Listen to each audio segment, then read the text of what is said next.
September 1944.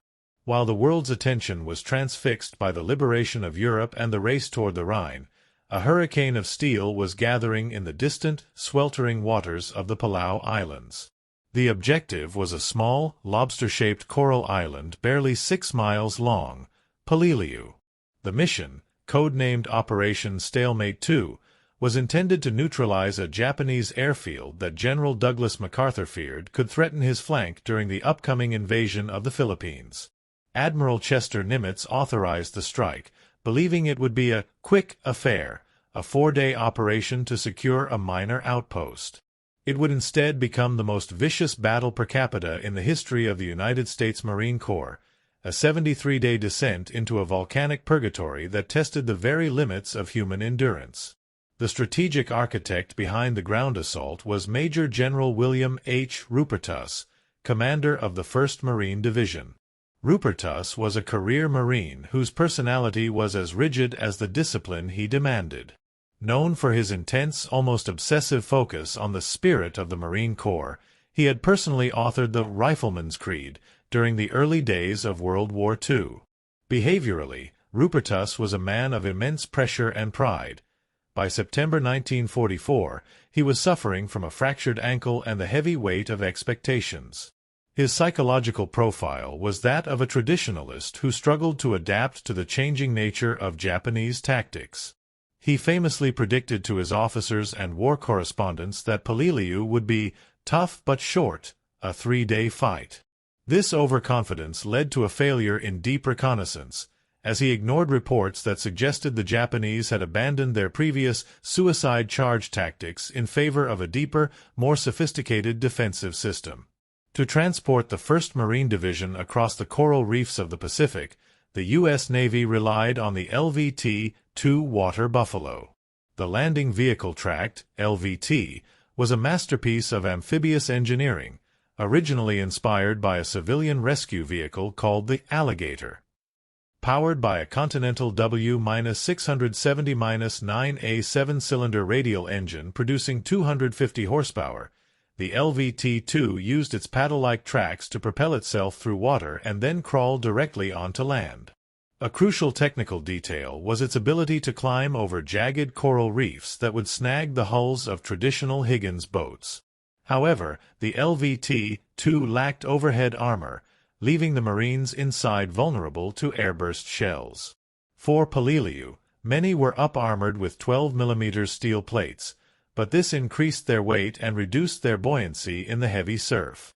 These iron alligators were the lifeblood of the invasion, carrying the first waves of the 1st, 5th, and 7th Marines into a wall of fire. The primary landing site was the White and Orange Beaches, situated on the western shore of the island. Historically, Peleliu had been a quiet phosphate mining outpost under German and later Japanese mandate. Geographically, the landing beaches were a tactical nightmare. They were narrow, backed by a dense tree-line, and overlooked by a series of jagged coral ridges that the Marines did not yet realize were hollowed out into fortresses. Strategically, the beaches were the only entry point to the airfield, but they were perfectly zeroed in by Japanese artillery hidden in the limestone heights. The coral itself was a weapon. It was as sharp as broken glass, shredding the boots and uniforms of the Marines and making it nearly impossible to dig foxholes for cover. Waiting in the shadows of the island was Colonel Kunio Nakagawa, the commander of the 2nd Infantry Regiment of the 14th Division. Nakagawa was a brilliant and disciplined officer who represented a radical shift in Japanese military philosophy. Historically, Japanese commanders favored the Banzai charge, a massed, suicidal infantry assault designed to break the enemy's morale.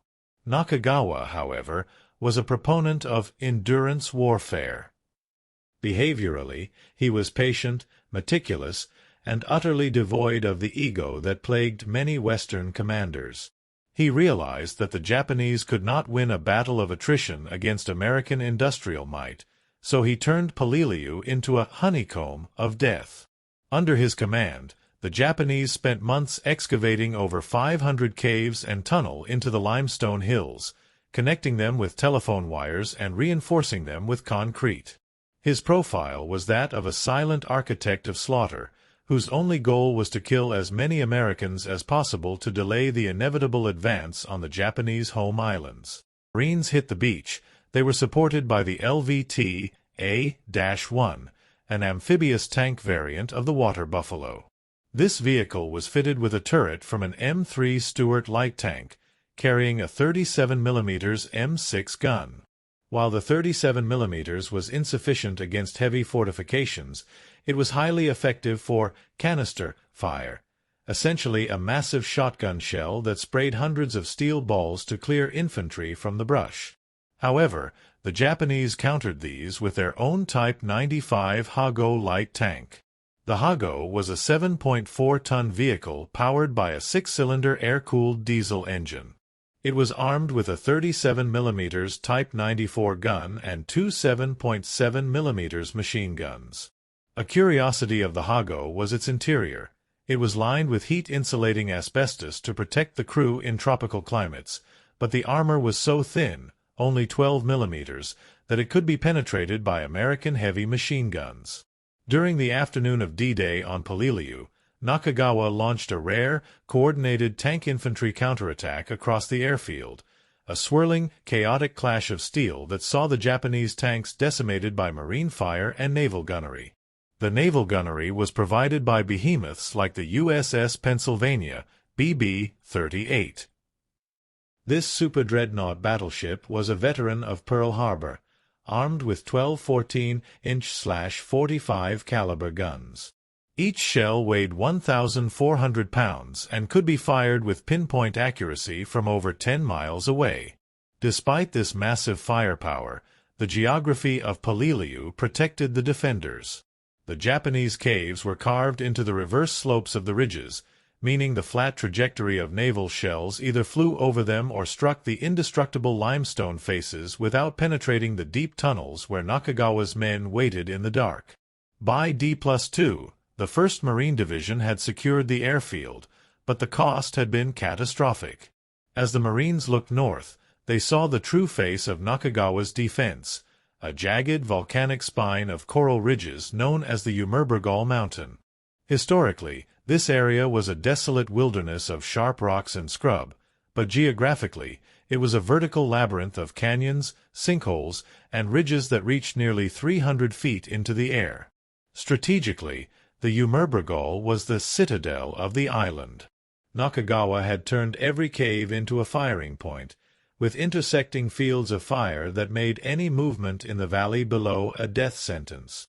The heat was now a weapon of its own, soaring to over 46 degrees Celsius 115 degrees Fahrenheit, with no natural water sources and the white coral reflecting the sun with blinding intensity.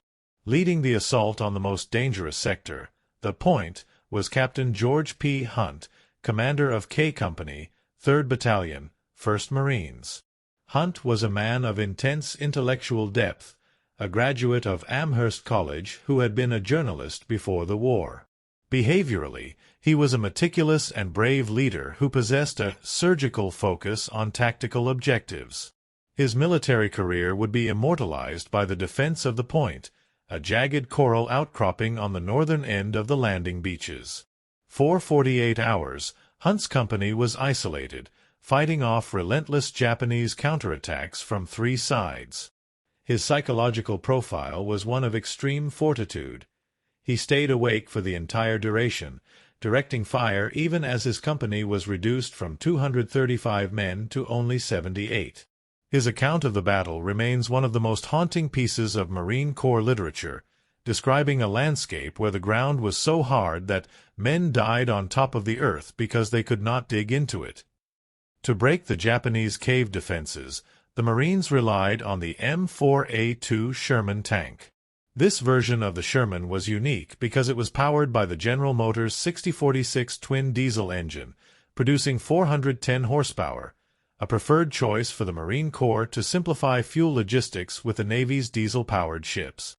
It was armed with the 75mm M3 gun, which was highly effective for bunker busting. However, on Peleliu, the tanks faced a new threat, the Japanese Type 94 37mm anti-tank gun. While small and antiquated by European standards, the Type 94 was incredibly easy to conceal.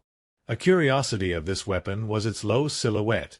Japanese crews would manhandle these guns into the deep recesses of caves, fire 1 or 2 shots at the thin side armor of a Sherman, and then pull the gun back into the cave using a pulley system before American return fire could find them. The most terrifying weapon in the American arsenal during this phase was the M2-2 flamethrower. This portable unit consisted of 2 tanks of thickened gasoline, napalm, and a smaller tank of nitrogen propellant. A curious technical detail was the ignition system, which used a revolver-like mechanism with 6 incendiary matches. A Marine carrying the M2-2 was a primary target for Japanese snipers.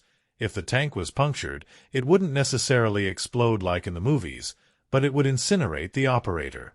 On the Umurbrogol, the flamethrower was the only way to clean the caves. Marines would crawl to the entrance of a limestone crevice and unleash a 3-second burst of 1,200 degrees Celsius liquid fire, which didn't just burn the defenders but consumed all the oxygen inside, suffocating those the flames didn't reach. To combat these blowtorch tactics, the Japanese utilized the Type 89 50mm grenade discharger, famously and incorrectly known by the Americans as the knee mortar. This was a lightweight, rifled mortar that a single soldier could carry. A persistent and deadly curiosity was the American belief that the curved baseplate was meant to be rested on the thigh. Doing so would result in a shattered femur due to the massive recoil. The Type 89 was exceptionally accurate and allowed the Japanese to fire from the bottom of deep coral draws or sinkholes, lobbing high-explosive shells onto the advancing Marines without ever exposing themselves. The high ground of the Umurbrogol allowed the Japanese to use their Type 41 75mm mountain gun. This was a pack howitzer designed to be broken down into 11 parts and carried on the backs of horses or men. In the vertical geography of Peleliu, this was invaluable. Nakagawa's men hoisted these guns into the highest caves of the Five Sisters Ridges, providing them with a 360-degree view of the entire island. From these perches, they could see every American supply dump and casualty evacuation point. Strategically, this allowed the Japanese to practice precision attrition, targeting the American officers and medical corpsmen with agonizing accuracy. As the 1st Marine Division began to bleed out, the 5th Marines, under Colonel Harold D. Bucky Harris, attempted a flanking maneuver to the north. Harris was a tactical innovator who realized that the Rupertus doctrine of frontal assaults was a recipe for suicide. Behaviorally, Harris was a problem solver, obsessed with integrating armor and infantry. His profile was that of a commander who cared deeply for his men's survival, often clashing with Rupertus over the need for more cautious, systematic advances.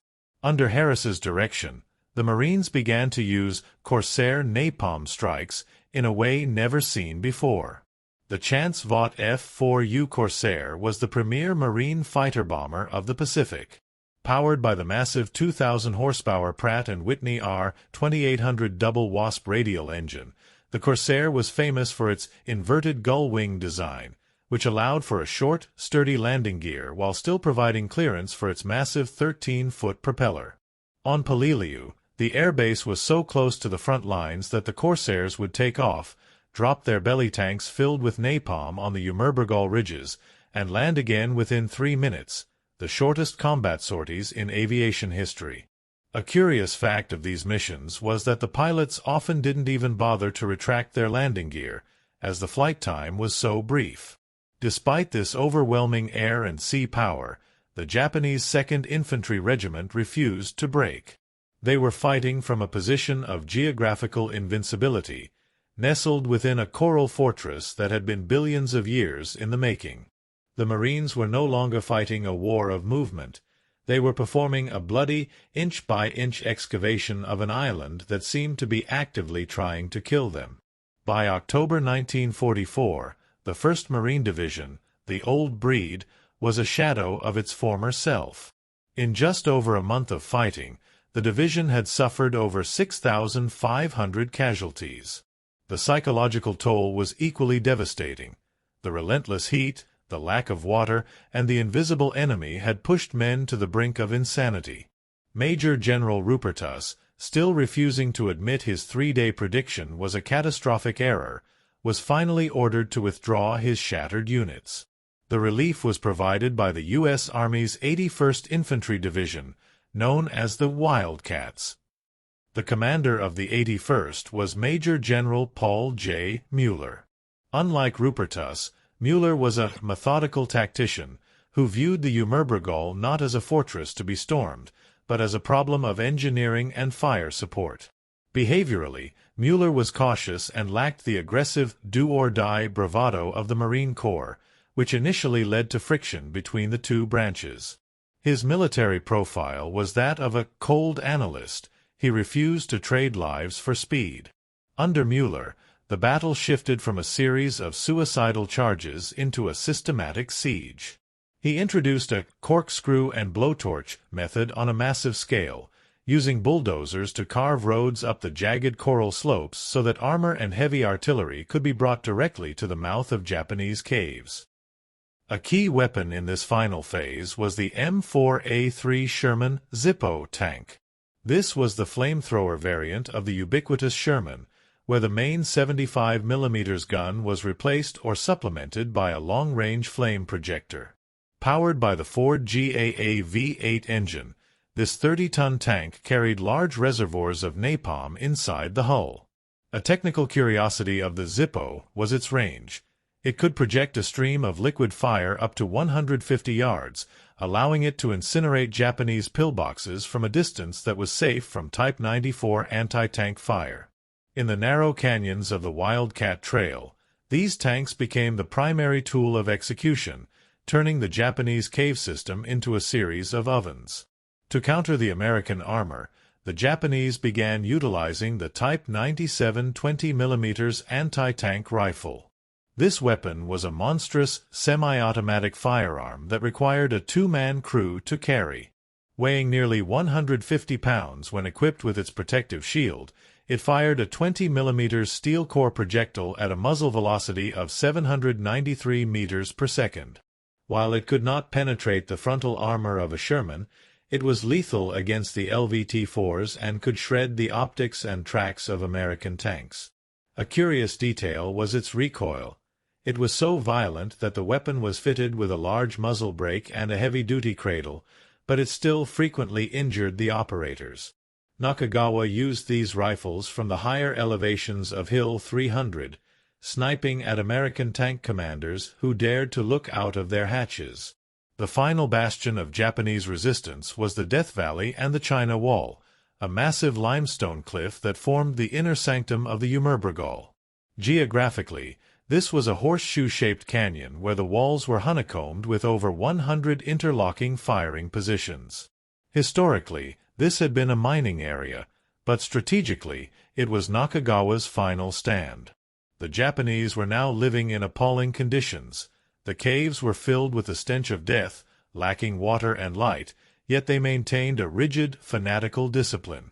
In the final days of November, Colonel Kunio Nakagawa realized the end was near. True to his behavioral profile of a disciplined, traditional officer, he did not launch a final Banzai charge. Instead, he maintained his defensive posture until the very last moment. On the night of November 24th, after burning the regimental colors to prevent their capture, Nakagawa and his second-in-command, Major General Kenjiro Murai, performed ritual suicide, seppuku, deep within their command bunker. Murai was a veteran of the Imperial Guard, a man of high aristocratic standing whose presence had provided the garrison with a link to the Emperor himself. Their deaths signaled the final collapse of organized resistance on Peleliu. The technical butcher's bill of Peleliu was staggering. Of the 11,000 Japanese defenders, only 202 were captured, most of whom were Korean or Okinawan laborers. The Americans suffered over 9,000 casualties, including nearly 1,800 dead. Perhaps the most tragic technical curiosity of the battle was the Navy's 12-inch shells from the USS Mississippi, BB-41. Despite firing thousands of rounds, it was later discovered that the steep angle of the coral ridges caused the shells to either bury themselves harmlessly in the soft sand at the base of the cliffs or skip off the hard limestone without detonating. Peleliu remains a controversial chapter in military history. Many strategists, including Admiral William Bull Halsey, argued before the battle that the island should have been bypassed, as the Japanese airfield was already rendered useless by Allied air power. Geographically, the island was a graveyard of coral and limestone that offered no long-term value. Strategically, it served only to prove that the Japanese Endurance Doctrine could inflict unsustainable costs on an invading force. The battle officially ended on November 27, 1944, but holdouts continued to hide in the caves for years. A group of 34 Japanese soldiers, led by Lieutenant E.I. Yamaguchi, did not surrender until April 1947, after being convinced by a Japanese admiral that the war was truly over. Peleliu stands as an ironclad reminder that the most sophisticated weapons and the most powerful navies can be humbled by a dedicated defender and the brutal, unyielding geography of a small piece of earth. History is written by the victors, but remembered by the ironclad.